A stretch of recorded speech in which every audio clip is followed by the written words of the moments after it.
to the X22 Report Spotlight. Today we have a new guest, Clif. Hi.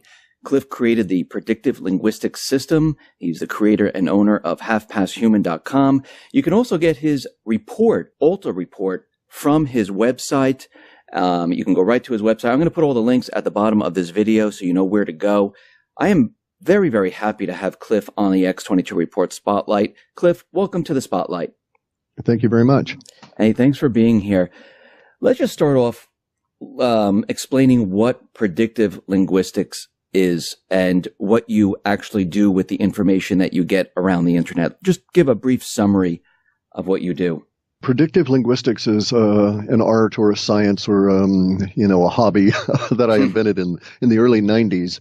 It is based on the idea that all humans are psychic and that most of us are unaware of our psychic impressions at any given time, and that these psychic impressions wish to come out, and that they do so through our brain, forcing us subtly to make different changes or to choose different words than we may not than we would have otherwise. Humans in English have a tendency to have about 100,000 words internalized, but in a given year we might only use 15,000 or less, and in any given week, week after week after week, our selection set that we would normally use might be, say, anywhere from 1,500 words to maybe 5,000. And so, and then the outliers is what I was interested. Why did a particular person choose this word at that time when when their normal habit was to use a different form or expression? And so I came across this idea, and then the internet really started developing with HTML coming out of CERN in '93. And I was right there at Microsoft where it fired off, and we started playing around with Mozilla. And then I thought, ooh, this is interesting, and started, I was doing SQL database stuff and large-scale projects for some companies anyway, and so set up my own servers and started mining the net in '97 when I did my first run and aggregated all this information. My intent was, because I'd been struck dumb by a brilliant idea in the early '90s, was to follow up on that idea. The brilliant idea was, stock market does not care. It doesn't give a damn about fundamentals or any of this. It's all driven by emotion. And so I thought, and basically lunacy and fantasy. And so I thought, okay, if I can get a step ahead of that emotion and tap into the trend of the lunacy and fantasy and where it's going this particular day, I could make some money. That was my motivation on it. But I fired it off, and universe had me make an interesting mistake, because my first target, so to speak, was this thing called SUN, Stanford University Network, which was a hot stock in the 90s. And I was just going to see how it worked with that. The data came back and started spewing out all kinds of stuff about SUN, the big scary ball in the sky, and I was hooked. And I never went back to look at stocks after that. So I wanted to start off with the election. Now, you predicted that Trump, or your algorithm and your information came in that said that Trump was going to win. We know that the election most likely was manipulated in some way, but everything that you looked at said that he was going to win. Here we are after the elections, and we see that around the country, people are protesting right now. They're a little upset. Other people are happy. From your data, are you getting any type of information on the mood of the country or the mood of the government officials? What are you seeing right now? When I first started doing the runs that brought up this particular period of time, the dominant, everything I do is in set data sets. Each set is linguistic, so I don't get a chart or any of that kind of thing, but I have this critter I called the emotive reduction engine, where I assign values for emotions to words, and so I can get an emotional tone. And I use that emotional tone with this vast list of words that is the lexicon that supports the work. And I can get a dominant emotional tone, if you will. And so right at the moment, we're in a dominant emotional tone that will extend at least until the morning of the 19th of confusion. Now, the confusion is not about the election results, but basically about what it means, and in many cases how it came to be. So we have confusion on one side where the manipulators of the markets, government, media, etc., just as they did in Brexit, had all of their technologies and their tools aimed at a particular outcome, and they are now confused as to how that outcome did not arise. But their confusion is not what our data sets pick up, because we're looking at a vast amount of aggregated data going towards a more social body or general mood kind of thing. And we're in a point of confusion where those individuals that were emotionally manipulated, desperate to see a particular vision fulfilled, are confused because it didn't occur. So imagine a situation, and it'll sound extremely harsh. Okay, I'll tell this everybody up front. It's going to sound extremely harsh if you were involved in this. But imagine a situation where the deep state, with all of its technology, including technology that is designed for and deliberately focused on mass mind control, was aimed at a particular form of a conclusion. They wanted a particular conclusion, which was business as usual, that was going to lead on a particular path to ultimately what they thought would be a limited nuclear war with Russia in the Middle East and in that area. So that was the plan of those individuals that are moving the deep state along. I'm not saying the civil servants. I'm not saying these individuals desired that plan. I'm saying that they were part of a machine, an organization that was moving in that direction, and those people at the top were pushing us that way. Now, in order for that to occur, we're looking at basically mathematics. And let me divert for a second. In the 50s, there was this marvelous science fiction writer, Isaac Asimov. He wrote a series of books called the Foundation Trilogy. In there, he prophesied, so to speak, the sort of the work I do at the moment in an analog of it. But they came across, and he developed this idea of a mathematics involved in social engineering. And the Chinese went ahead and they have indeed perfected, or are in the process of perfecting that mathematics. And if you read Chinese literature, you discover that their social engineering is very focused. And they know that, for instance, if they're going to achieve a certain outcome in a racially mixed community that they're going to take over, they have to have at least 21% Han or racially Han Chinese in control in that environment. 19% won't do. 23 is too much. It's fine, but it's just too much. You don't need it. And so they're that precise about it. So the mathematics are that precise. The deep state had a particular set of mathematics involved, but in order to achieve this mathematics, you can look at an equation that says one man can change the world given enough time and enough energy, or unique happenstance. Eliminating universe and providence and unique happenstance. For one person to change the world, you've got to have as much energy as it takes that one person to affect the other 7 billion people in the world, or enough of them that they can change. However, you get a certain start of a ratio, and you can start doing things. The United States went into a revolution in the 1700s with 3% committed to that goal. That's all it took, and it was successful. The powers that be, on the other hand, had a very different problem. They had to get a vision accomplished that had only perhaps maybe a small fraction of 1% that was truly dedicated to that vision, which was the continuation of the oligarchy and the hegemony of the dollar and the things the way they were. In order to do that, therefore, they had to convince a large body of people to also share that vision.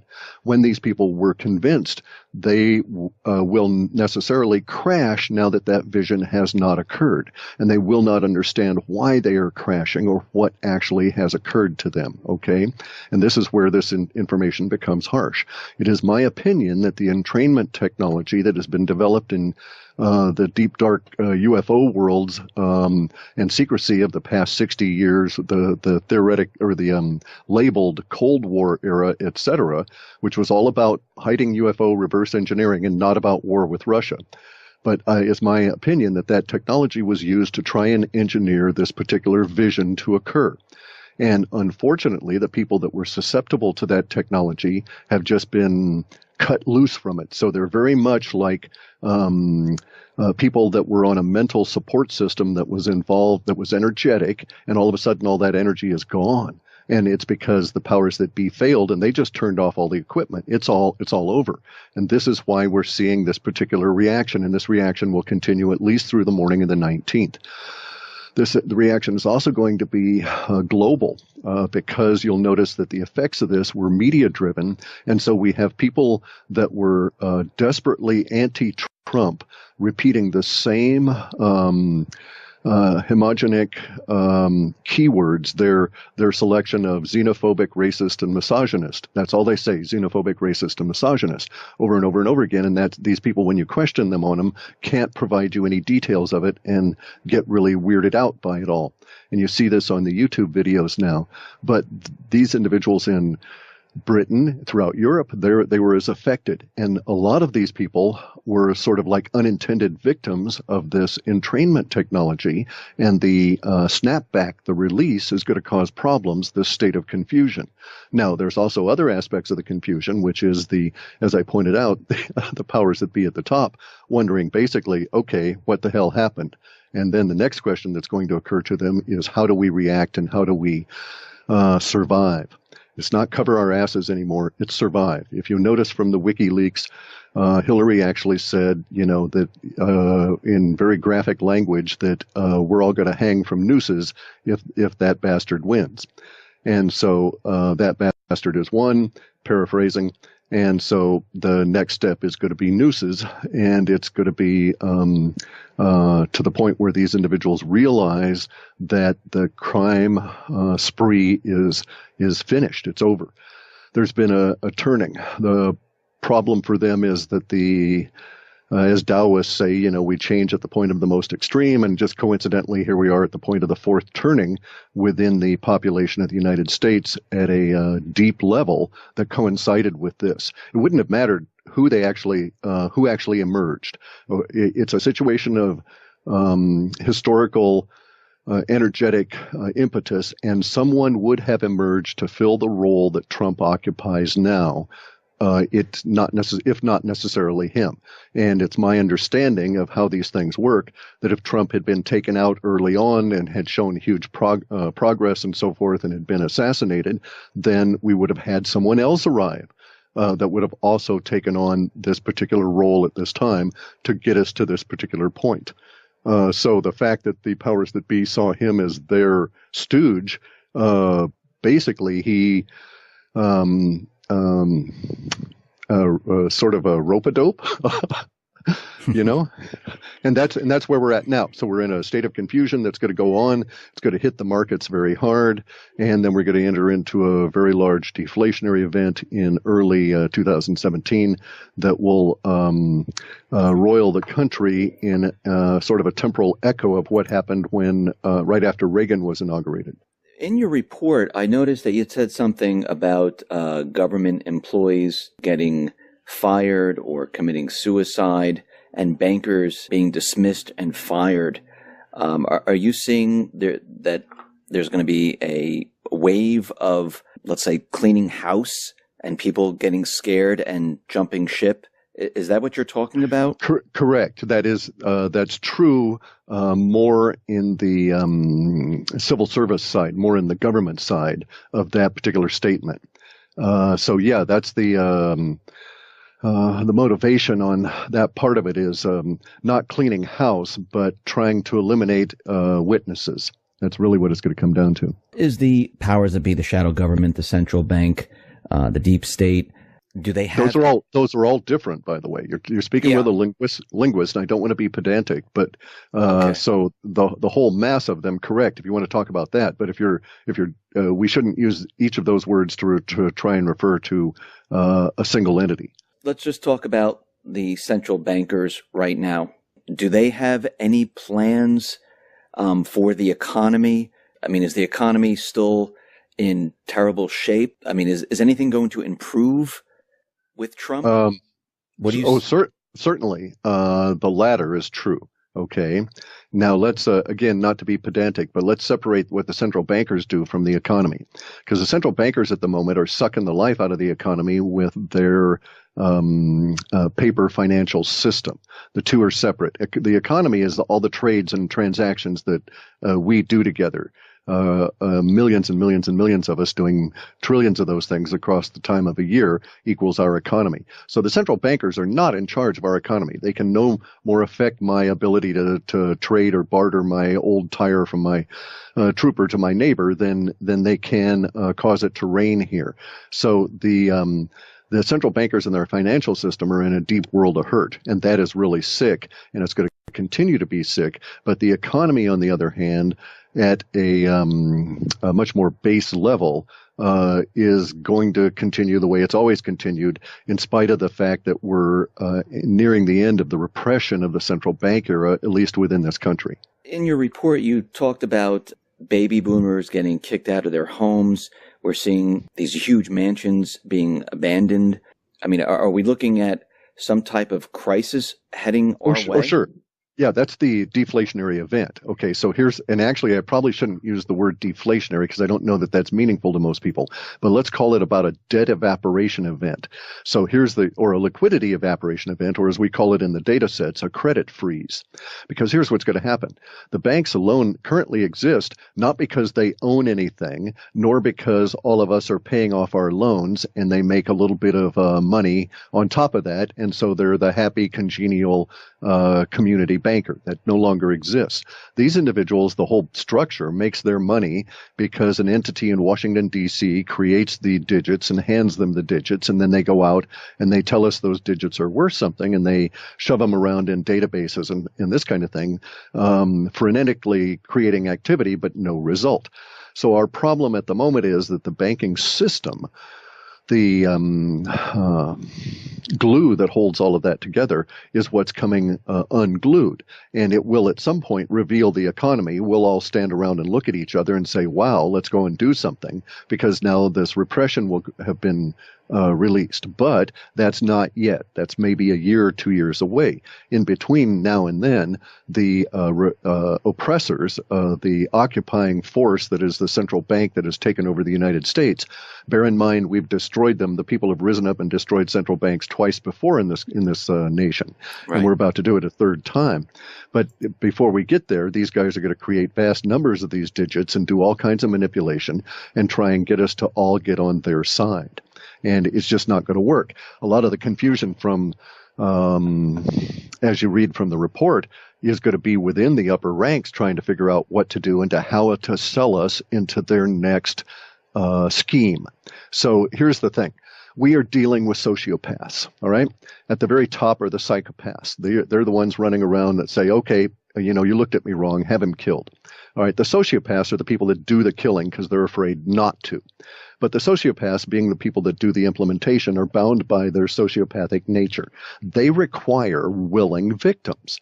Sociopaths are basically cowards. If you call them on it, they freak out. They don't have a defense mechanism inbuilt in their mental structure of the world, and they react badly. And so the sociopaths are reacting badly now because the willing victims are not so willing anymore. The vast majority of us don't buy their scheme anymore and are wondering basically what the hell's going to happen.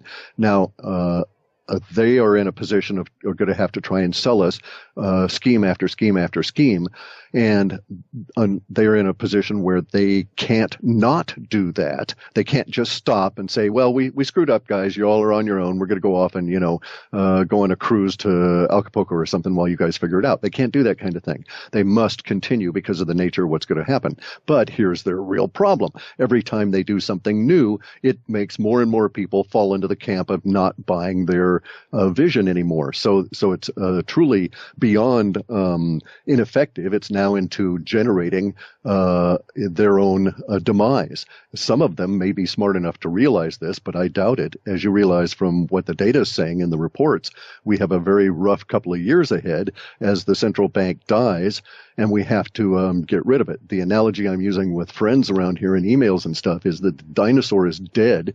The last of the living blood is just now passing through its little tiny brain, but it's going to take us a long time to shove the thing over. As we go through this, do you see like foreclosures in homes? Do you see people losing jobs? Sorry, let me go right to that point. Oh, okay. your last question in the housing, as the central bankers dry up, they pinch off the flow of this free money to everybody, meaning the other banks, and the banks therefore will start instituting, as they did in the 1930s, this provision that's in all the contracts for houses that says, hey, we can call this note due if we need to. And that's really what it is. It's long and involved, but it's still in all the mortgages. And it says, at our need, we can make 100% of this mortgage due right now.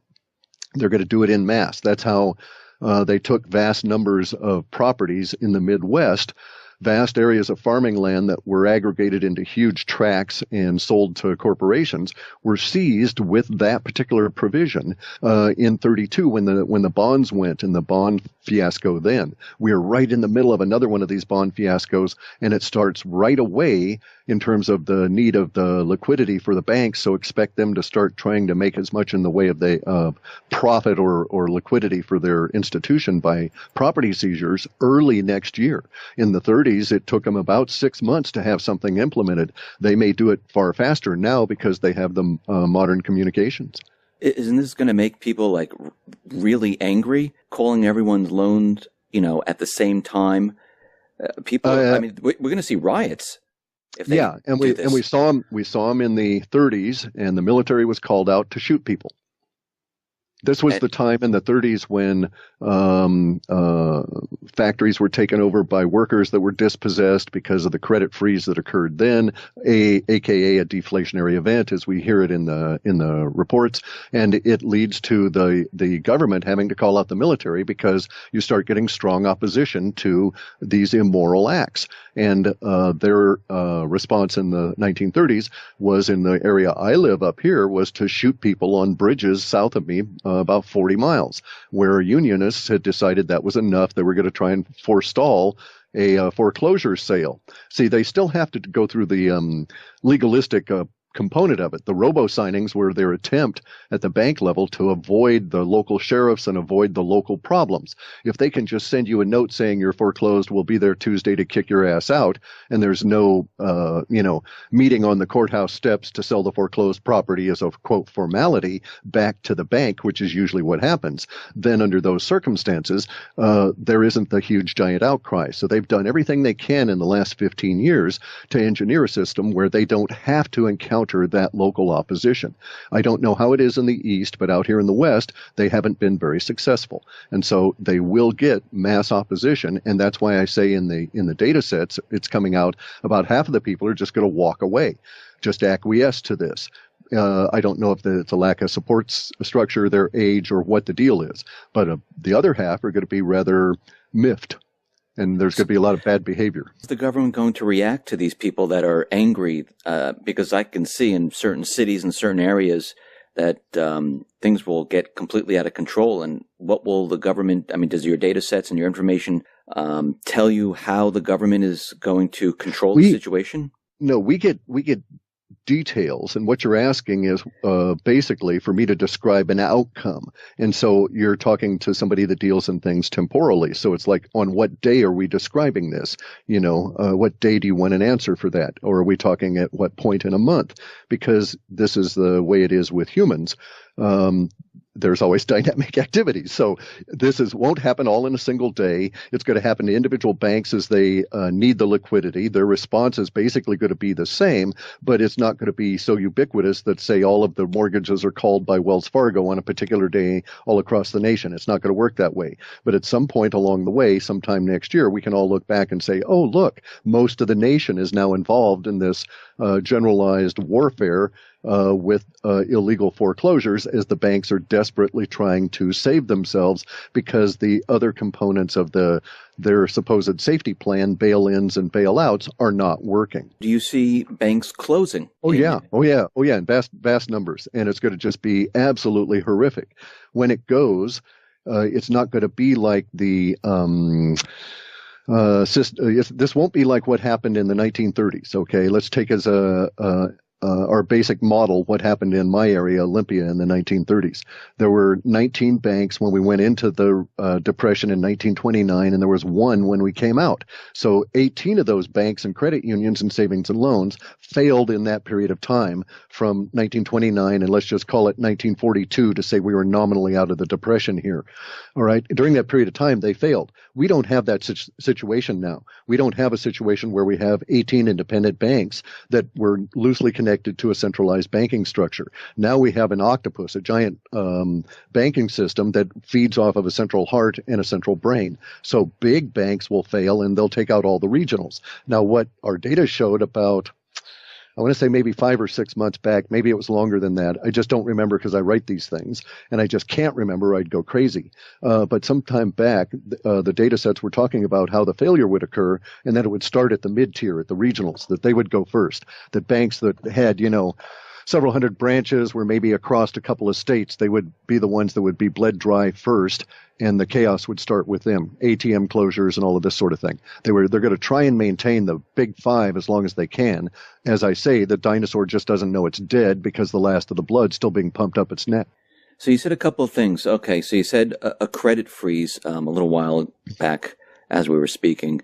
And when you say a credit freeze, does that mean that supplies and goods will not get to stores? I mean, Correct. Okay. That's a side effect of it. That's a side effect. Okay. We've had the credit freeze in the data for a couple of years at least, maybe longer than that. It was in very long-term data. Now we're getting into the details as we move closer to the event. That's basically how our system works. For some reason, well, no, it sort of makes sense in a way. Humans are psychic about, some humans are psychic about events in a long-term way, and we get hints about stuff that might happen 3 and 4 and 5 and 10 years out. The closer we get to it, apparently more and more humans are on the same wavelength, and they start picking it up, and we get greater number of leaks. Therefore, we get a little bit more detail. That's like our short-term data. And as we get real close to it, lots of people can sense it. And so they start triggering their psychic impressions, and those come out, and so we get a little bit more details. So that's sort of the mechanism by which it goes. So we've had credit freeze for a long time, and fundamentally, one of the major side effects that you and I will experience is what we call the just-in-time failure, the just-in-time supply system. You have to think of 1940s, end of the war. Peter Drucker goes to Japan. He creates in Japan, because they were just destroyed, he helps MacArthur rebuild the country, and they decide on a model called the just-in-time supply system. And that's where the carriers, the truckers, basically are your warehouses. You just don't build warehouses anymore. You sell off all the property and you devote the money to a different system. That's where we're at now. The Western world adopted this model over the 50s, and it's now going to fail. It depends on ever-increasing cheaper energy, ever-increasing cheaper credit. Neither of those is true anymore. So we won't be able to do that. In fact, it's already started to fail. The top shipper, second shipper globally, Hanjin, number 2 shipper of goods around the planet, is in bankruptcy and in chaos, and its ships are not hauling anymore. Doesn't seem to matter because no one's buying so much anymore here in the U.S. because of our problems with our money being so destroyed. But the credit freeze will take that up to the next level as number 3, 4, 5, and 6 and number 1 shippers fail. And then when they fail, they'll be failing under the impetus of they don't have credit to pay their employees nor to front the fuel costs, etc. So we're going to see real chaos as loads get ships and loads and crews become, abandoned and stuck in various ports, and the system breaks down all around the planet. And so that will be a very major concern, is the just-in-time supply system is going to fail. That's what the government's going to be responding to. They're not going to do much in the way of trying to deal with the foreclosure issues insofar as what we see in our data, because imagine, here's a scenario. Now, I'm not saying that all of the description here will be accurate, but this will give you an idea of what we're sort of looking at. Imagine a situation where Trump's being installed. He's not bringing in cronyism. He's not bringing in a giant mass of crony-connected, deep politicians. Therefore, these guys don't know a damn thing about running a giant government, which is not like running a real business. And so there's going to be a period of adjustment that will probably last 18 months or longer because the deep state is just going to be obstructing and fighting these guys every step of the way. And then when they're taking a break from the fight, the deep state's going to be trying to pull the rug out from underneath them, just standing there. It's going to be very vicious at that level. These individuals will not be able to address, that is to say, the people that are being brought into a new government will not be able to address the real problems that are besetting the populace in their fight with the occupying banks. And so at the same time, we're going to have the just-in-time supply system crash because those same banks are the ones that fund this weird credit system that gets the McFries to you and, puts potatoes on the table and that kind of thing, right? What you're saying is that the government is not going to really help the people during this period of time. Let's also stop for a second and be real pedantic, and let's start talking in words other than a single word to identify the ruling structure. So the ruling structure is composed of many, many different layers that are huge. So there's going to be people that are at the top that will certainly be freaking out about everything that's going on and trying to do everything they can. But I don't really necessarily, and they are what we sort of think of when we use that word government. But government's got a huge connotation. It's everything from the El Presidente all the way down to the FEMA guy that's either going to give you a bottle of water or throw you into a camp. And so what are we actually talking about? I'm wrapping my brain around all of this and everything that you're saying here. You also mentioned something about ATMs shutting down. Does that mean we're going to have a cash crisis? Correct, as part of the liquidity freeze, but not because they're going to outlaw cash or any of that. They're desperate to do that because the banksters don't want to admit. Well, let me stop and say humans are really funny. We always bring on ourselves, because of the nature of universe, that challenge that we need to face. And so here the bankers are trying desperately to destroy cash. And if you have all of these people out on the internet that are offering ideas as to why this is the case, that they need more control, et cetera, et cetera, et cetera. And if you only have digital things, they can control you down to your nads and, pull you on the short hairs by threatening to do away with your bank account. And none of that is true, or it's all true, but none of it is meaningful. The bankers are trying to destroy cash as their part of the system because they're vulnerable to it. They're hugely vulnerable to it because there's only a little tiny bit of real money these days and a huge amount of derivatives on that real money that actually exists. And so the problems that they have are cash-based, but not the way we think. We're going to have a cash crisis, and it's because there is not going to be enough money, actual currency, circulating through the real economy to support their paper games anymore. They were trying to get us all to shift into their virtual sim world and play with their sim money 100% of the time and get away from the cash that really is the underpinning. If you look at this thing called base money supply, you see how vulnerable we are. We have a population that's hugely inflated. It's twice the size as it was in 1947. We have a debt structure that's perhaps 100 times inflated over what it was in 1947, but we only have 2% more actual circulating money going on in society, and that's where economy actually exists.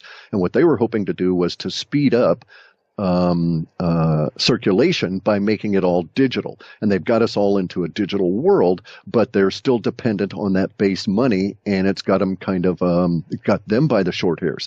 And so we're going to run into a big crunch here, a big credit freeze at the same time that we find we're cash strapped. If you look at what's happening in Egypt, right? Egypt is having a huge currency crisis at the moment. Why? Because there's not enough physical dollars in the country to support their derivative debt structure now that they're getting into the deflationary wave. That same deflationary wave has caused hyperinflation in Venezuela, Argentina, Zimbabwe, Kenya, Hungary, Uzbekistan, and so on. And now it's about ready to hit Europe. It'll hit here probably March or April of next year. We'll start getting into the hints of hyperinflation, although I'm seeing temporal markers of it today. Let me just back up here for a sec. Sure. You're talking about a cash crisis, ATMs closing. So for those people listening, will they be able to get cash out? Do you see that, are there going to be bank runs? Sure. So you're going to they'll be able to get cash out for a short period of time, and then the ATMs will be empty. Nobody will refill them, and people will drive around with trucks and chains and stuff and rip them out of the walls just to scrounge through them and see if there might be a buck or two in them, just like happened in Argentina. So people are going to be desperate to find cash because it's just going to completely I mean, what you're saying, it sounds like it's just going to disappear. Well, yeah, because they can't get to it. Correct. And see, here's what's going to happen.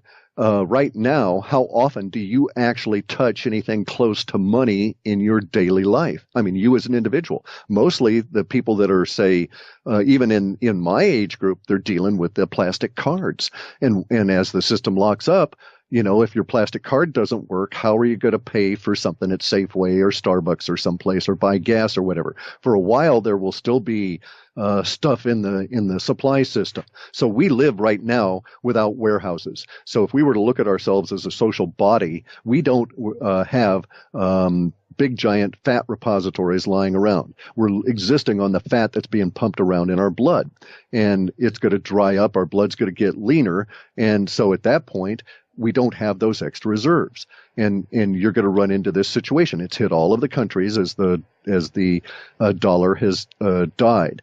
We're in an empire. The empire is based on the dollar, the way the British Empire was based on the pound sterling.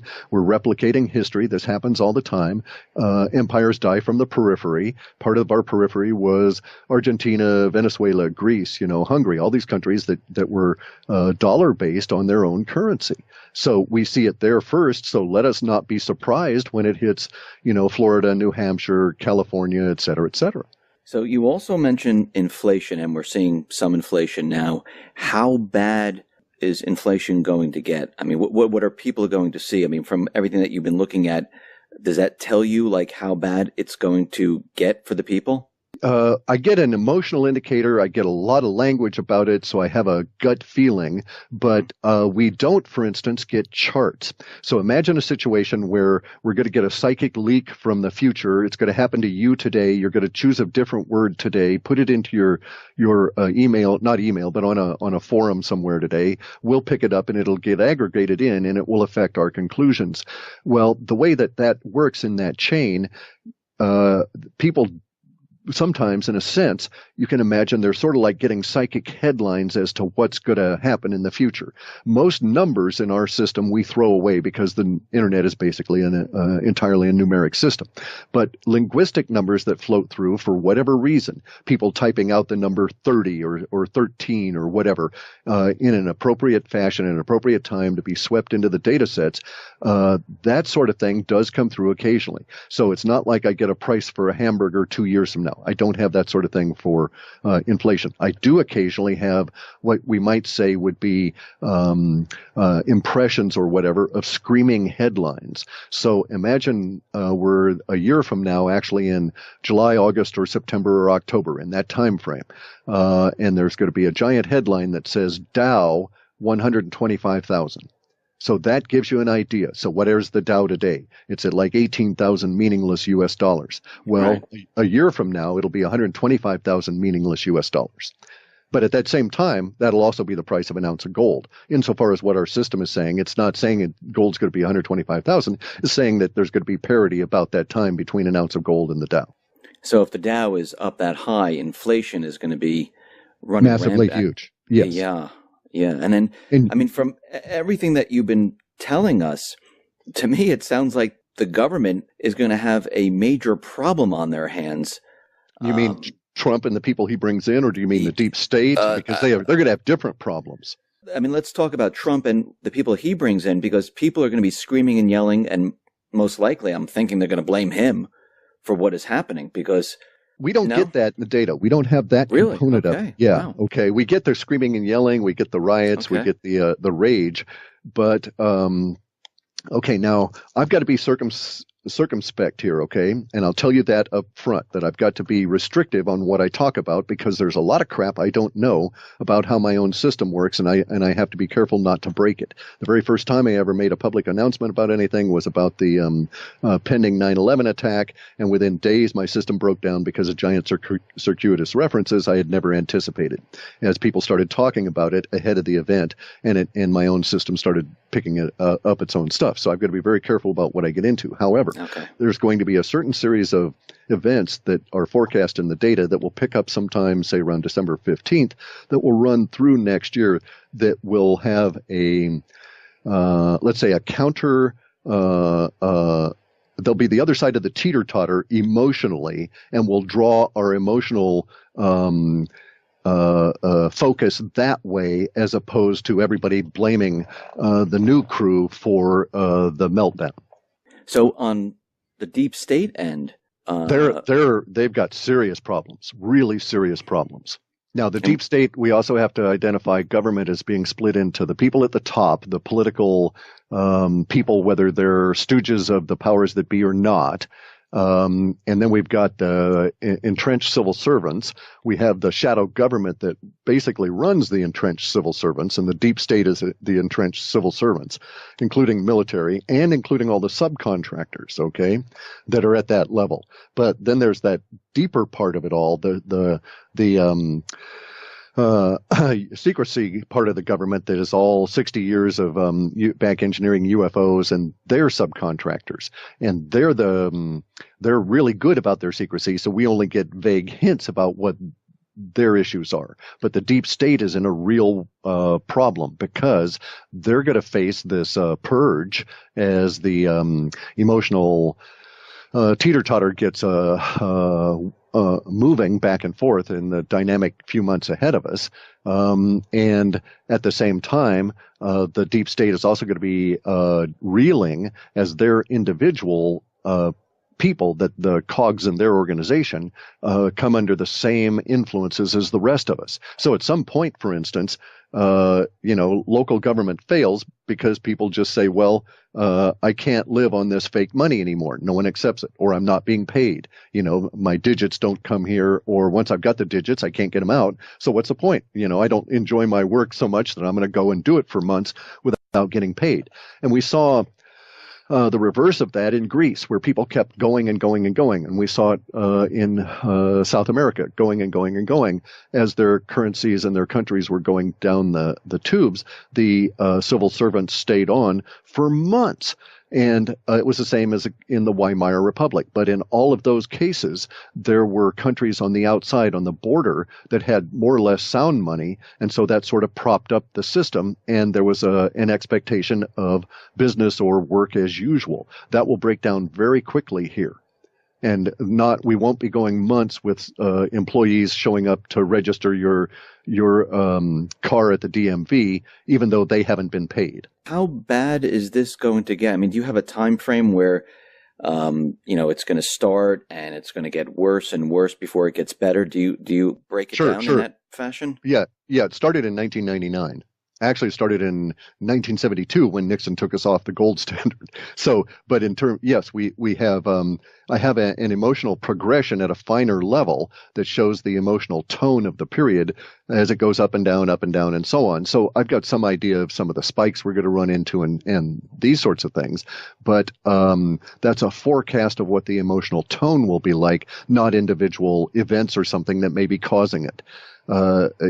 The system is very much Rube Goldberg in that sense, that we don't have a complete painted picture. There's a palette here with a few things, and there's a brush and these kind of things in it. So we just have to make do with what we've got. It's going to get extremely bad, but it's going to depend on where you're at. Relative to that in the U.S., some places are not going to do so bad. Hawaii won't do so bad. Guam won't do so bad. A lot of places will be abandoning military bases. We won't have the money to bring them back. That part of it's going to happen really suddenly, and so it's going to cause real problems. That's been in the data sets, since like 2007 or so, and we're getting into that time when all this will occur. There's this book out written years and years and years ago. I don't know the guys' names or anything, but the book was called The Fourth Turning. And it gives a sort of an idea as to what we're going through in a broad stroke, because what's actually occurring at a social order is that our society is changing. It's changing, and there was an attempt at that moment by the powers that be to cause a change towards their vision that we had discussed earlier, because when something's in motion, it's easier to make it shift than if you've got to lift it up and overcome the inertia and all of that. And so they were taking advantage, they thought, of this particular time of emotional turmoil. They had all the technology that they'd reverse engineered from the space alien ships, all this sort of thing, their entrainment technology. They were all set to go, and it failed on them, and they don't understand why. So their confusion is going to play out in their interaction with each other and with the remnants of the control structure of the deep state. So now bear in mind, all of these people that had been working for the criminal class, that had been doing evil acts, now know they're at risk.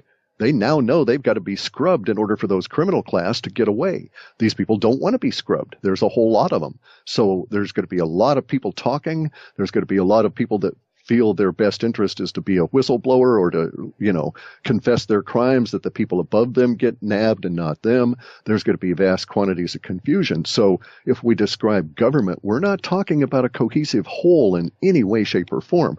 We're going to be talking about a dynamic, a massive movement. In my last report, the conclusion was titled that chrysalis begins with dynamic motion.